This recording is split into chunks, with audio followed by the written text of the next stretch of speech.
বর্ষার তাণ্ডবে ডুয়ার্সের চা বাগানে মৃত্যু দুই শ্রমিকের।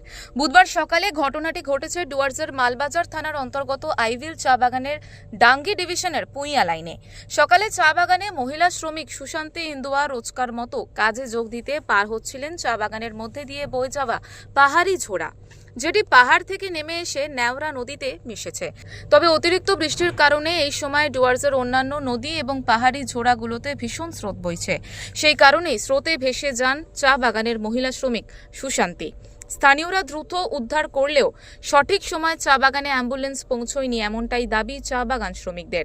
এরপর আহত মহিলা শ্রমিককে মঙ্গলবাড়ি গ্রামীণ হাসপাতালে নিয়ে গেলে কর্তব্যরত চিকিৎসক মৃত বলে ঘোষণা করে তাকে। এতেই ক্ষোভ ছড়িয়ে পড়ে চা বাগান কর্তৃপক্ষের বিরুদ্ধে। অপরদিকে মেটেলি থানার কিলকট চা বাগানে মিন্টু ওরাও নামে মানসিকভাবে অসুস্থ এক যুবক চা বাগানের মধ্যে থাকা পাহাড়ি নদীতে পড়ে মারা যায়।